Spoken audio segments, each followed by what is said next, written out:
नमस्कार, मैं लोकेश मकवाना। आज स्पेशल रिपोर्ट में हम लेकर आए हैं सखी संगम पार्ट 2।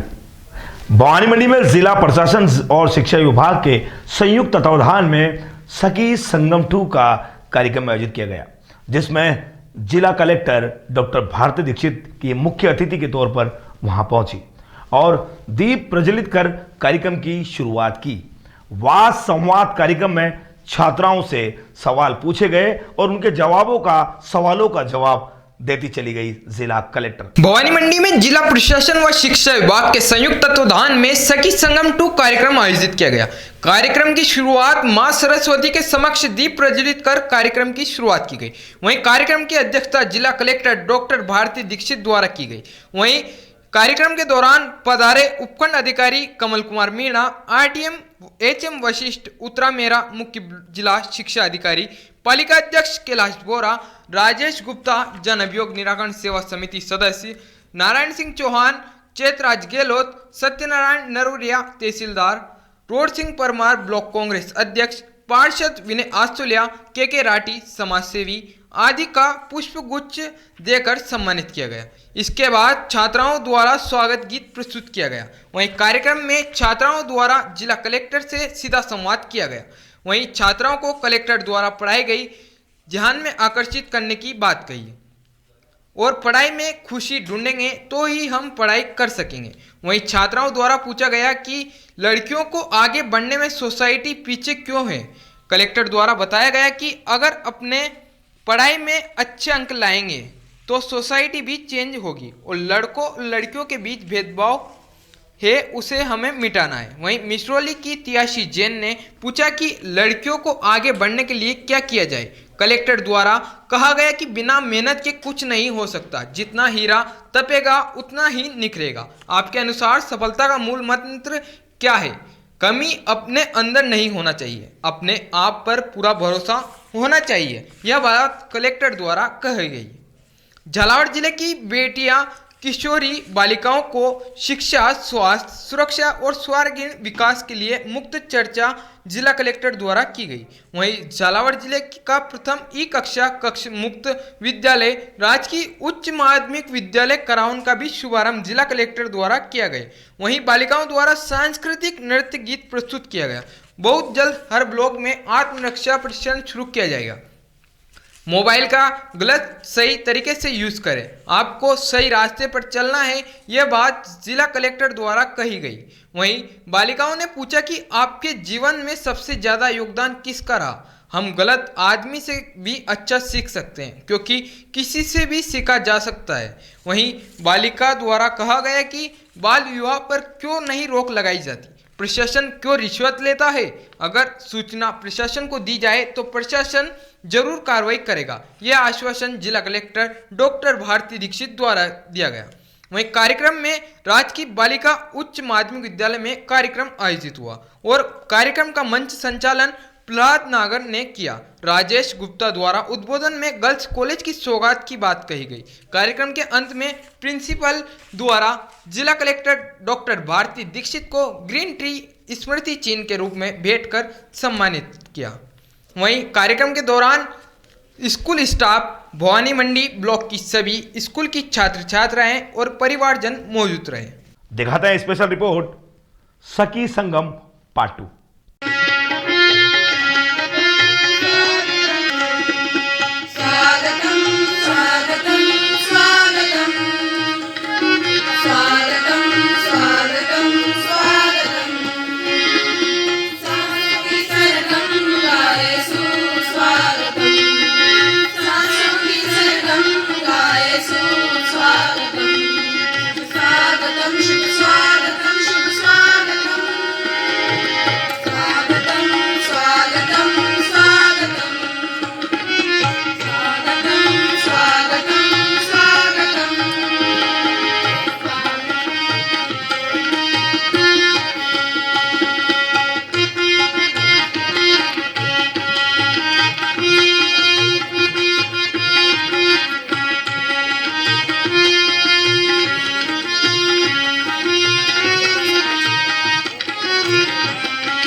में मेडिकल काउंसलिंग में चिकित्सा अधिकारी के रूप में अपनी सेवाएं प्रारंभ कर चुकी थी।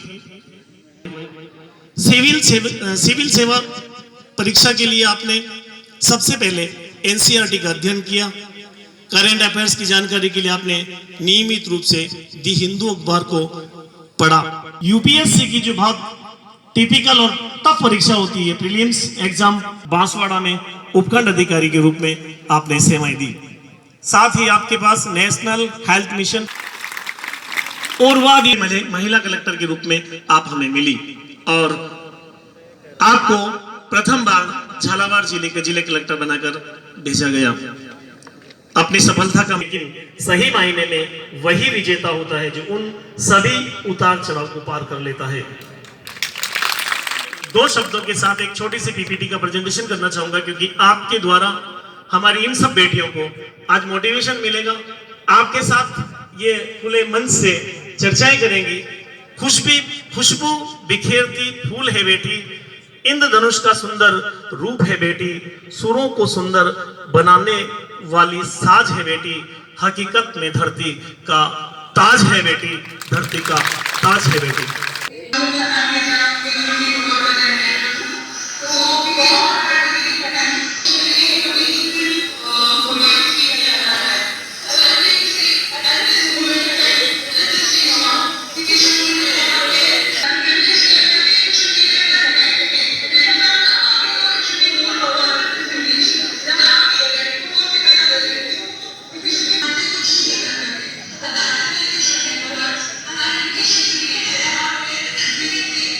भवानी मंडी क्लास 12 की छात्रा हूँ। महोदया, मैं आपसे यह पूछना चाहती हूँ कि बच्चे परीक्षा से क्यों डरते हैं? या अपने माता पिता से डरते हैं या शिक्षकों से? क्या हमें परीक्षा को गंभीरता से लेना चाहिए या जैसे अपने माता पिता और शिक्षकों से? राइट, सिर्फ एग्जाम के नंबर्स का हमें डर है।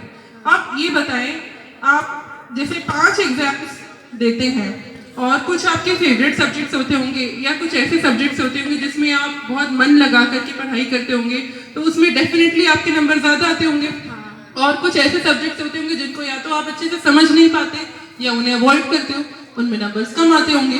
राइट, तो ये चीज़ भी अपन समझते हैं कि जिन सब्जेक्ट्स में अपन ज़्यादा मेहनत करेंगे, पूरी लगन से उनमें अच्छी से पढ़ाई करेंगे और उसमें इंटरेस्ट क्रिएट करेंगे, उसमें जितना हम प्रयास करेंगे उसके अनुरूप हमारे नंबर आएंगे। तो हमें डरने की जगह, परेशान होने की जगह बस सारे सब्जेक्ट्स में मेहनत करनी है। जैसे आप अपने फेवरेट सब्जेक्ट की पढ़ाई करते हो, वैसे अपने को बाकी सारे सब्जेक्ट्स की भी पढ़ाई करनी है। और अगर हम सबकी अच्छी पढ़ाई करेंगे तो हमारे नंबर अच्छे आएंगे। तो फिर जब परीक्षा होगी तो ऐसे लगेगा, हमें खुशी होगी कि देखो परीक्षा में हमारे नंबर अच्छे आएंगे, हमारे घर परिवार के लोग, माता पिता, हमारे आस पड़ोस के लोग हमारी प्रशंसा करेंगे, हमारे को अच्छी शुभकामनाएं देंगे, तो डर तो खत्म हो जाएगा। तो सब कुछ आप ही के हाथों में है, पढ़ाई तो आप ही को करनी है, पढ़ाई करोगे तो डर नहीं लगेगा। तो सिंपल बात है, अपने को परीक्षा से डर इसलिए लगता है कि कहीं ना कहीं हम परीक्षा की तैयारी नहीं कर रहे हैं। अगर हम उसके लिए पूरी तरह से तैयार हों, अच्छे से पढ़ाई कर रहे हो, तो हमें बिल्कुल डर नहीं लगेगा। मैं भी अपनी क्लास में अच्छे ना, मुझे भी डर नहीं लगता था। डर तो लगता ही था, हर किसी को लगता है, लेकिन जितनी हम अच्छी तैयारी के साथ उस परीक्षा को फेस करेंगे उतना ही डर कम लगता है और अच्छा परिणाम आता है तो हर कोई हमारी प्रशंसा करता है। कलावर्ग की छात्रा हूँ। मैम, मेरा सवाल ये है कि मैम बिना किसी कोचिंग के सेल्फ स्टडी के माध्यम से यूपीएससी जैसी बड़ी कोचिंग जो सिविल सर्विसेज होती है उसको क्लियर करके एक आईएएस ऑफिसर बन सकते हैं? देखिए, मैं उस समय मेडिकल ऑफिसर की जॉब कर रही थी, मैं नौकरी कर रही थी और 8 से 10 घंटे की हमारी ड्यूटी होती थी। दिल्ली के एनडीएमसी में मैं काम कर रही थी और वहाँ पे बहुत ज़्यादा पेशेंट लोड रहता था। तो उस समय मेरे पास कोचिंग अटेंड करने का समय नहीं होता था, तो इसलिए मैंने सोचा ही नहीं कि हमें कोचिंग करनी है। तो सबसे पहले तो हमारे मन में जो ये एक धारणा होती है कि कोचिंग अटेंड करके ही हम यूपीएससी या बड़े एग्जाम क्लियर कर सकते हैं, वो बिल्कुल गलत है। ये एक तरह से कोचिंग इंस्टीट्यूशंस ने एक माहौल क्रिएट किया है, उसको हमें तोड़ना है। क्योंकि कई बच्चे जो बड़े शहरों में रहते हैं वो तो फिर भी आराम से कोचिंग कर सकते हैं, अदरवाइज छोटे शहरों के बच्चे को अननेसेसरीली बड़े शहरों में प्लान करना पड़ता है, वहाँ पर सेटअप करना पड़ता है। ये बहुत उनके लिए भी बहुत परेशानी हो जाती है। तो ऐसा नहीं है कि आपको कोचिंग लेनी ही लेनी है तभी आप एग्जाम क्लियर करेंगे। सेकेंड जो आपने पूछा कि कैसे बिना कोचिंग के करने पास ऑनलाइन फैसिलिटीज अवेलेबल हैं। आपके पास सारा मटेरियल, सब कुछ उम्दा मटेरियल ऑनलाइन अवेलेबल है। और मैं तो यूपीएससी की भी अगर बात करूं तो वहाँ पे कोई बहुत ज़्यादा हाई प्रोफाइल क्वेश्चंस नहीं आते। जो भी क्वेश्चंस आते हैं आपके अगर बेसिक्स क्लियर हैं, अगर आपने अपनी 10th से 12th की अच्छी पढ़ाई करी है तो आप आधे से ज़्यादा क्वेश्चन तो उसी पढ़ाई से आंसर कर सकते हैं। मैंने सबसे अच्छे से एनसीईआरटी पढ़ी। एनसीईआरटी तो अपन 12th पास करने तक सभी लोग पढ़ते ही हैं। तो अगर हम बेसिक्स में बहुत क्लियर हैं और उसके साथ एडिशनल ऑनलाइन प्लेटफॉर्म से या किताबें खरीद करके हम पढ़ सकते हैं तो उससे अच्छा कुछ नहीं है। कोचिंग मटेरियल अगर आप ऑफलाइन ले सकते हैं, वो अपने साथ एड ऑन एडिटिव हो जाएगा, बट वो कोई बहुत ज़्यादा ज़रूरी आवश्यकता नहीं है।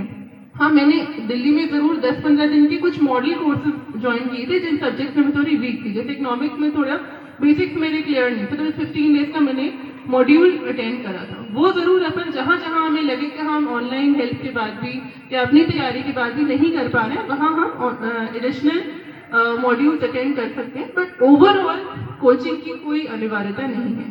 जहाँ तक कि आपने पूछा कि कितने घंटे पढ़ाई करनी है, तो मैं ये कहूँगी ये एक कोई यूनिवर्सल आकलन नहीं है। मेरे 2 घंटे और आपका 1 घंटा एक समान हो सकता है। और अगर आप पढ़ाई करते समय अपने दिमाग में 10 चीज़ें और सोचते हो तो शायद 10 घंटे भी उतने नहीं हो सकते। तो आपकी कंसंट्रेशन और आपका जो अटेंशन स्पैन है उस पर सब कुछ डिपेंड करता है। बट मैं कभी ये नहीं कहती कि हमें 10-12 घंटे लगातार पढ़ना चाहिए, वो ह्यूमनली पॉसिबल है ही नहीं। हमारी जो माइंड का हमारा टेंशन स्पैन होता है वो 45 मिनट्स होता है। अगर मैं भी आप लोगों से चर्चा करूँगी तो आप उब जाओगे। चाहिए और 45 मिनट्स के इंटरवल्स में अपनी स्टडीज़ को प्लान करना चाहिए। अदरवाइज ऐसे कोई बहुत ज़्यादा घंटे लगा करके और बहुत ज़्यादा इसमें अपने आप को झोंक करके पढ़ाई नहीं करनी है। बस अपना कंसंट्रेशन और अटेंशन पढ़ाई में रखना है। मतलब जो आपके सामने किताब खुली हुई है तो आपका दिमाग उस किताब में होना चाहिए। ऐसे नहीं कि किताब खुली और अपन कुछ और सोच रहे, वो वाली स्थिति नहीं होनी चाहिए। उसके बाद तो आप अपने खुद के असेसमेंट बेस्ट कर सकते हो कि मुझे कितने घंटे में पढ़ाई करके। उच्च माध्यमिक विद्यालय बनी की कक्षा 9 की छात्रा हूँ। मैं आदरणीय जिलाधीश महोदया व पुलिस अधीक्षक महोदया को प्रणाम करती हूँ। मेरा प्रश्न आदरणीय जिलाधीश महोदया से है कि हम किस तरह से अध्ययन व तैयारी करें जिससे आपकी तरह प्रशासनिक सेवा में कार्य कर सकें। किसी एक स्ट्रीम में काम कर रहे हैं, बट बहुत सारी ऐसी स्ट्रीम्स और बहुत सारे एवेन्यूज हैं जहाँ पे आप बहुत अच्छा काम कर सकते हैं।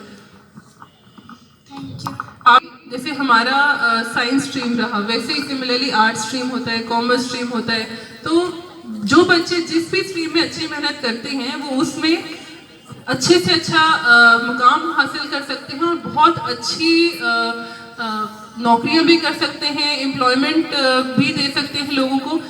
आप जैसे अभी मुझे प्रिंसिपल साहब ने बताया कि हर स्ट्रीम में आपके पास क्या क्या ऑप्शंस अवेलेबल है उसकी जानकारी है। तो खाली प्रशासनिक सेवा ही एक मुकाम नहीं है, ऐसी बहुत सारी अच्छी पोजीशंस हैं जो आप हासिल कर सकते हैं एज पर योर लाइकिंग। मतलब इसमें सबसे ज़रूरी ये है कि आप जिस भी चीज़ की तैयारी कर रहे हैं उसमें आपका मन होना चाहिए। अगर मान लीजिए आपका साइंस का मन नहीं है तो आपको ज़बरदस्ती साइंस में तैयारी नहीं करनी है। अगर आप कॉमर्स पसंद करते हैं या आर्ट्स पसंद करते हैं तो उसी स्ट्रीम में तैयारी करें, अपने इच्छा के अनुरूप तैयारी करें, लेकिन जो भी करें फिर मन लगा कर भी करें। नाम भावना कुंवरे, डॉटर ऑफ तूफान जी। मैं राजकीय उच्च माध्यमिक विद्यालय कुंडीखेड़ा से आई हूँ। मैं क्लास 11th आर्ट्स की स्टूडेंट हूँ। मेरा प्रश्न आपसे यह है कि हम जो भी याद करते हैं तो भूल क्यों जाते हैं? पढ़ाई से अलग बात करूँ, आपका पिछले साल की बर्थडे कैसे सेलिब्रेट किया था आपने? जो पढ़ाई से रिलेटेड बातें होती तो ऐसा नहीं है कि हम जो भी याद करते हैं भूल जाते हैं। अगर हम कोई चीज़ इंटरेस्ट से करते हैं तो हमें बहुत लंबे टाइम तक याद रहती है। बस यही है, हम पढ़ाई को बोझ मान करके करते हैं। अगर हम बोझ नहीं माने, उसमें इंटरेस्ट लगाएं तो हम उसको बहुत लंबे समय तक याद कर पाएंगे। जिन चीज़ों में हमें इंटरेस्ट होता है हमें काफ़ी टाइम तक याद रहती है। हम कहीं घूमने गए होंगे तो हमें कितने अच्छे से याद रहता है, हम वहाँ पे गए थे, पिकनिक पे गए थे, इन लोगों से मिले थे, यहाँ पे खाना खाया था, सब ध्यान रहता है ना अपने को। वो इसलिए क्योंकि हमें बड़ी खुशी मिलती है वो करते हुए। तो अगर हम पढ़ाई में भी खुशी ढूंढें, अगर हम पढ़ाई से ये सोचें कि देखो हमें सबसे बड़ी बात है तो बच्चे जैसे आप तो बहुत अच्छे एक माहौल में हो, वैसे बहुत सारी बच्चियाँ हैं जो पढ़ाई नहीं कर पा रही हैं। हम इतने सारे बच्चों के संपर्क में आते हैं, कई बार जिला मुख्यालय पर भी बहुत गरीब तबके की बच्चियां आती हैं जो किसी कारणवश पढ़ाई नहीं कर पा रही, या तो उनके घर में संसाधन नहीं है या उनके माता पिता उनको नहीं भेज पा रहे हैं, स्कूल नहीं भेज पा रहे हैं। तो सबसे बड़ी फॉर्चुनेट बात तो ये है कि अपन पढ़ाई कर पा रहे हैं, और वो भी भवानी मंडी जैसे इतने अच्छे स्कूल में जहाँ पे इतने अच्छे संसाधन हैं, उनके चलते हम अच्छे से पढ़ाई कर पा रहे हैं। फिर हमें ये खुशी होनी चाहिए कि अगर हम अच्छे से पढ़ाई करते हैं, अच्छे नंबर लाते हैं, अच्छी डिग्री लेते हैं, तो हम आगे चल करके बहुत सफल कहीं ना कहीं अच्छा एम्प्लॉयमेंट लेंगे, अधिकारी बनेंगे, बहुत अच्छी जगह पे जाएंगे, पोजीशंस हासिल करेंगे। तो अगर आपके मन में ये धारणा हो कि पढ़ाई से मुझे कितनी सारी अच्छी अपॉर्चुनिटीज मेरे लिए ओपन हो रही हैं, तो आप कभी पढ़ाई से जीने चुराओगे और आपने जो पढ़ा होगा वो भूलोगे भी नहीं। रोशना है और मैं राजकीय उच्च माध्यमिक विद्यालय करान में 11वीं कक्षा में पढ़ती हूँ। मैं नातुखेड़ी की निवासी हूँ।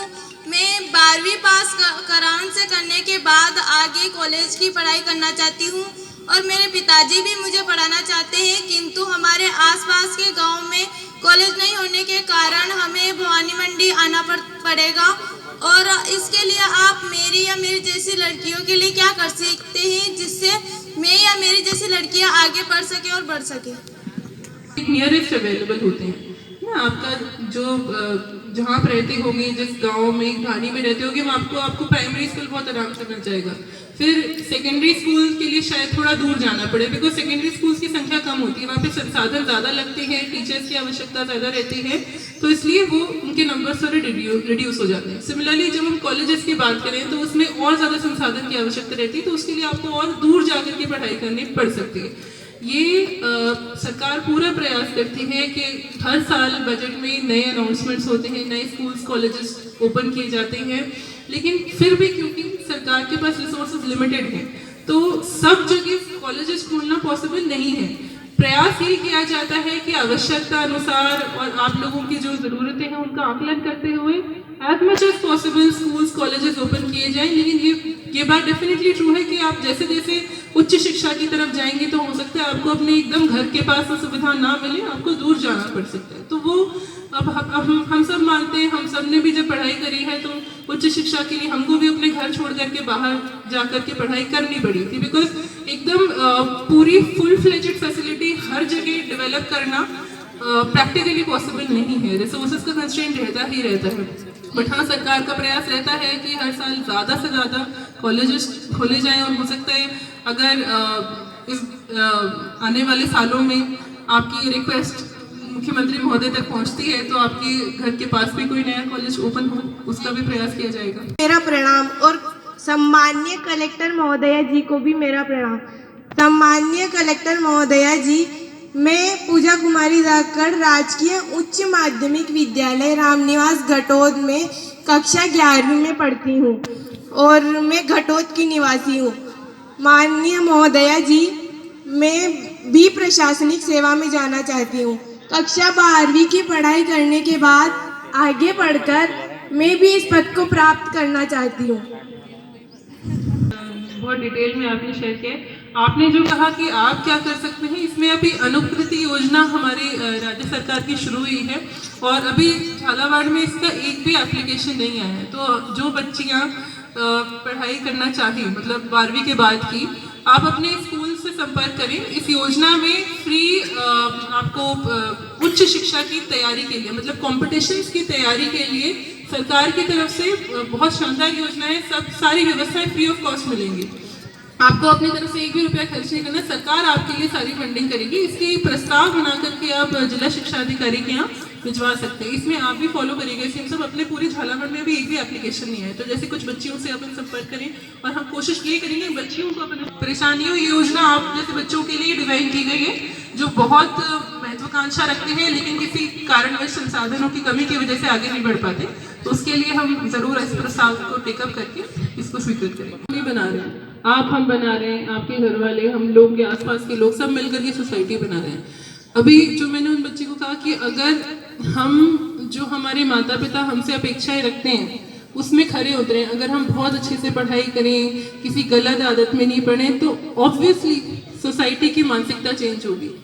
अगर उनको लें कि बच्चियां बहुत अच्छे से पढ़ रही हैं और कुछ नेगेटिव एलिमेंट्स में एंगेज नहीं हो रही हैं, तो अपने आप ऑटोमेटिकली सोसाइटी कि मानसिकता बदलेगी। देखिए सोसाइटी में नेगेटिव एलिमेंट्स भी हैं, ये हम अग्री करेंगे। उसके लिए पुलिस भी है, जेल भी है, कोर्ट्स भी हैं, वो सब तो है ही। बट ऐसा नहीं है कि पूरी सोसाइटी कंप्लीटली खराब है। सोसाइटी में कई ग्रेड्स होते हैं, कुछ कंप्लीटली एंटी सोशल एलिमेंट्स होते हैं, उसके लिए तो बहुत सख्त प्रावधान होते हैं, उनको तो पुलिस भी अरेस्ट करती है, सज़ा भी होती है। कुछ मीडियम लेवल परेशानियां होती हैं जिसमें बहुत ज़्यादा स्ट्रिक्ट एक्शन की आवश्यकता नहीं होती। मेरा क्वेश्चन आपसे ये है कि जब आप 12th में अध्ययन कर रही थी तो आपको स्वयं पे ये विश्वास था कि आप ऐसे प्रशासनिक पद की बड़ी जिम्मेदारी को इतनी काबिलियत से निभा पाएंगे? कर रहे थे नहीं, मतलब बेसिक होता है ना कि हाँ इसी चीज में जाना है। नहीं, देखिए मेरा पूरा मन था, मेहनत थी, लेकिन श्योरिटी कभी नहीं होती। श्योरिटी, मैं अपना जब रिजल्ट की बात करूँ, जब यूपीएससी का रिजल्ट आया था तो पहले तो यही नहीं पता था। जैसे मैंने जब प्रीलिम्स दिया, मैंने सिर्फ 3 महीने तैयारी की। अब आप बहुत बार पूछ चुके हैं, मैं बता देती हूँ। मेरे फादर को कैंसर हो गया था 2012 में, और उन मन था कि मैं आईएएस की तैयारी करूँ। तो मैंने ये मन में ठाना, अच्छा डॉक्टर्स ने ऐसा कहा था, शायद वो 6 महीने से ज़्यादा नहीं। तो हम लोगों के, हम 2 ही बहनें हैं, हमारे कोई भाई नहीं। उस समय होता ना कि वो अर्जुन ने वो मछली की आग दी, वो वाली स्थिति थी हमारी कि हमको लग रहा था कि अब तो पापा का मन है तो अपने को आईएएस करना ही करना है। और ये भी था कि एक ही अटेम्प्ट देना है, क्योंकि उसके बाद नहीं हुआ तो फिर अपन मेडिकल लाइन अपनी छोड़ेंगे नहीं, वो कंटिन्यू करते रहेंगे। तो करती हैं, उन पर हम पूरा एक्शन भी लेते हैं। बहुत सारे विवाह अपन रोकते हैं, लेकिन जिनकी सूचनाएं हमारे पास नहीं आ पाती है वहाँ पर हम सूचित करें, हम प्रयास करेंगे, पूरी तरह से रोकने की कोशिश करेंगे। ऐसा नहीं है प्रशासन की छवि हो सकता है आपके सामने अच्छी नहीं हो, बट इतना बुरा भी नहीं है प्रशासन। हम अच्छा करने के प्रयास करते हैं, कमियां सब जगह रह जाती हैं, हम और प्रयास करेंगे और अच्छा करने की कोशिश करेंगे। संपूर्ण रूप से कंप्यूटरीकृत है। सभी विद्यालयों में जो 8वीं कक्षा से लगाकर 12वीं कक्षा तक सभी में एक एंड्रॉइड एक कला को प्रदर्शन किया है श्रद्धा तलवाड़िया और मैडम का पोर्ट्रेट। बहुत बहुत धन्यवाद। हमारे साथ फिर कभी कॉफी पीने के लिए इस प्रांगण में उपस्थित होंगे। निश्चित रूप से यह अवसर आएगा। आदरणीय स्मृति जो चीज स्मृतियों को ग्रीन रहे, हमारी भावना के अनुरूप रहे, और इसके लिए हमारे साथ कंधे से कंधा मिलाकर इस कार्यक्रम को भी संपादित करने को भी एक छोटी सी भेंट हमारे कैलाश गौरव साहब को भी एक स्मृति इस विद्यालय के तहत इसी भावना के साथ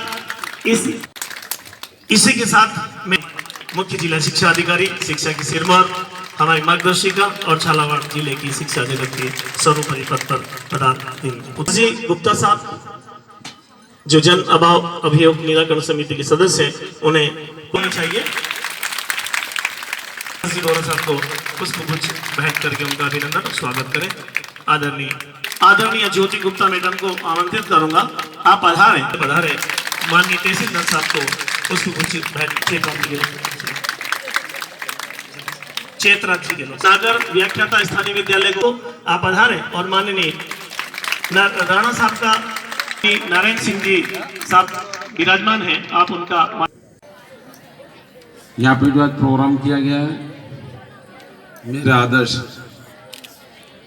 परम आदरणीय स्वर्गीय श्री राम गोपाल जी राठी चैरिटेबल ट्रस्ट द्वारा मुख्य चर्चा विषय जो हमारे जिले की बेटियां हैं, जो हमारे डग विधानसभा की बेटियां आई हैं, उसी कार्यक्रम हमारे पधारी हुई है। इस कार्यक्रम को इतना अच्छा सुंदर बनाने वाले हैं भाई राठी जी, इस विद्यालय के संस्था प्रधान, समस्त स्टाफ, इस प्रांगण में विराजमान सभी सम्मानित सदस्यों को मेरा नमन।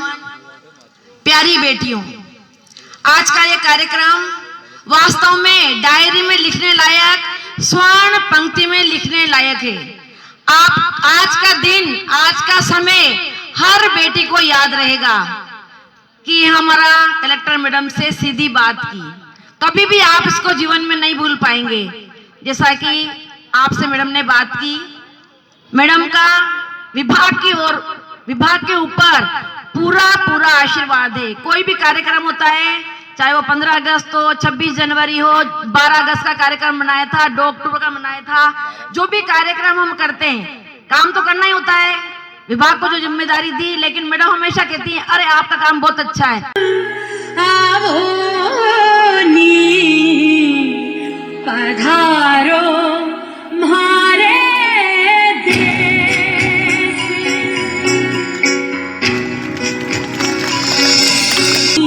पधारो म्हारे देश।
तरफ से जीरो लिक्विड डिस्चार्ज प्लांट लगा हुआ है और एक बूंद पानी केमिकल की कोई बात नहीं है। खाली जानकारी के अभाव में पूर्वाग्रह है कोई जो है पहले से बना हुआ, और समय समय पे अपने यहाँ जो है पोल्यूशन कंट्रोल वाले अधिकारी भी आते रहते हैं, चेक करके गए हैं, सारी चीज़ें चेक करके गई। 24 घंटे अपना डाटा जो है जाता है वहाँ पे, अपने यहाँ पे जो है कैमरा लगा हुआ है, प्रदूषण कंट्रोल बोर्ड जो है जयपुर में डाटा जाता है 24 घंटे। जो ट्रीटमेंट कुछ डॉक्यूमेंट्री, बाकी इनके यहाँ टैंकरों में पानी आता है, बहुत ज़्यादा पानी, वो पानी डाई हाउस में कपड़ा बनता है, वो केमिकल जो निकलता है बाहर, ये रात के समय में 2 बजे, ये पार्षद है, मैं भी पार्षद हूँ, ये भी पार्षद है। हमारे यहाँ से पानी निकलता है रात को 2 बजे 3 बजे, पूरा नाला खोलते हैं और वो पानी पूरा पीपला डैम में जाता है। क्योंकि आप 16 नदियों का आपने पोल्यूशन कंट्रोल बोर्ड ने चेक करा, और पीपला डैम में क्यों गंदा निकला? भवानी मंडी के पानी से तो इतना गंदा नहीं हो सकता था। नहीं हो सकता, एक सोचने वाली बात है सर। आप आरटीएम बोल रही कि मैं ऐसा नहीं कर रही हूँ। नहीं मैडम, हम जो है मेरे खुद के स्वयं के ऑफिस में जो है कैमरा लगा हुआ है, डीटीपी और जो पूरा प्लांट जो है मैं खुद सामने स्क्रीन पे आता है और वो परमानेंट फिक्स किया हुआ है। वो 24 घंटे की रिकॉर्डिंग बिल्कुल 24 घंटे की रिकॉर्डिंग है सर। एनी टाइम हम जो है हम किसी को भी दिखा सकते हैं। हमारे लेकिन पानी चेक करो सर। में क्या है कि पानी रात को निकलता है। जैसे आप कह रहे हो 2 बजे छोड़ा है, रात को 2 बजे वो डेट बताओ ना, अपन एक बार इनका कैमरा चेक कर लेते हैं। नहीं, आप तो डेट बता दो भाई, इस दिन रात को 2 बजे आप कह रहे हो भाई उस दिन छोड़ा है, अपन मैं चेक करवा देता हूँ आपके साथ। एनी टाइम जरूरी रहता है, 3-4 बजे रहता है, 11-12 रोजाना ही छोड़ते हैं। हम कार्यक्रम आयोजित किया गया जिसमें स्कूल की जो बालिकाएं हैं उनसे वार्ता की गई, जो उनके मन में क्वेरीज थी, जो शंकाएं थी, उनको दूर किया गया। उन्होंने काफ़ी चीज़ें क्वेश्चंस के फॉर्म में हमसे पूछी, उनको हमने रिप्लाई किया और आगे भी क्या उनको हम मार्गदर्शन दे सकते हैं, आगे वो अपनी पढ़ाई कैसे कर सकती हैं, उनकी करियर काउंसलिंग कैसे हो सकती है, उनके पास अलग अलग क्या एवेन्यूज़ हैं एजुकेशन के, इसके बारे में बताया गया। बहुत अच्छा प्रोग्राम रहा, बच्चियों ने बहुत बढ़ चढ़ के इसमें पार्टिसिपेट किया। जो क्वेश्चंस उन्होंने पुटअप किए मुझे बहुत अच्छा लगा, हर एस्पेक्ट उन्होंने कवर किया और हम यही अपेक्षा करते हैं कि बच्चियों को जो हमने बातें बताई उसकी वो अनुपालना करें और अपने जीवन में सफल हों, उन्नति प्राप्त करें। जी बिल्कुल। उसको लेकर जिला लेवल पे हम क्या कार्रवाई करते हैं? इसमें हमने अभी शिक्षा विभाग के अधिकारियों को भी निर्देशित किया कि जो चाइल्ड हेल्पलाइन और विमेन हेल्पलाइन के नंबर्स हैं और जो महिला अधिकारिता विभाग के नंबर्स हैं वो अच्छे से बच्चों में वितरित करें, बच्चों में उनको पॉपुलराइज करें। बच्चियों को भी हमने कहा कि आप सीधे ही अपनी जो कंप्लेंट्स हैं वो ज़िला स्तर पर और सब डिवीज़न स्तर पर दर्ज करा सकती हैं। हमारे पास पिछले साल जितनी भी बाल विवाह की कंप्लेंट्स आई थी उसमें बहुत कठोर कार्रवाई हुई है। कई जगह हमने बाल विवाह रोके हैं और काफ़ी क्योंकि दंडनीय अपराध है तो इसमें काफ़ी दंड भी दिए गए हैं। तो अगेन हम बच्चों से ये आग्रह करेंगे कि आप हमें सूचित करें, सूचना प्राप्त होती है हम इसमें कार्रवाई करते हैं। हम खुद से स्वतः भी इसमें काफ़ी प्रचार प्रसार के भी काम करते हैं, तो इसको हम बहुत जघन्य अपराध मानते हैं और इसमें कठोर से कठोर कार्रवाई की जाएगी। देखा आपने, जिला कलेक्टर के वाद संवाद को पूरा हमने लगातार स्पेशल खबर 24 न्यूज पर दिखाया है और कैसे छात्राओं ने जिला कलेक्टर से सवाल पूछे हैं और हल्की मुस्कान में जिला कलेक्टर ने उन छात्राओं को भी जवाब दिए हैं। आज के इस स्पेशल बुलेटिन में रिपोर्ट में इतना ही। देखते रहिए, बने रहिए खबर 24 न्यूज के साथ, आपका अपना चैनल। नमस्कार।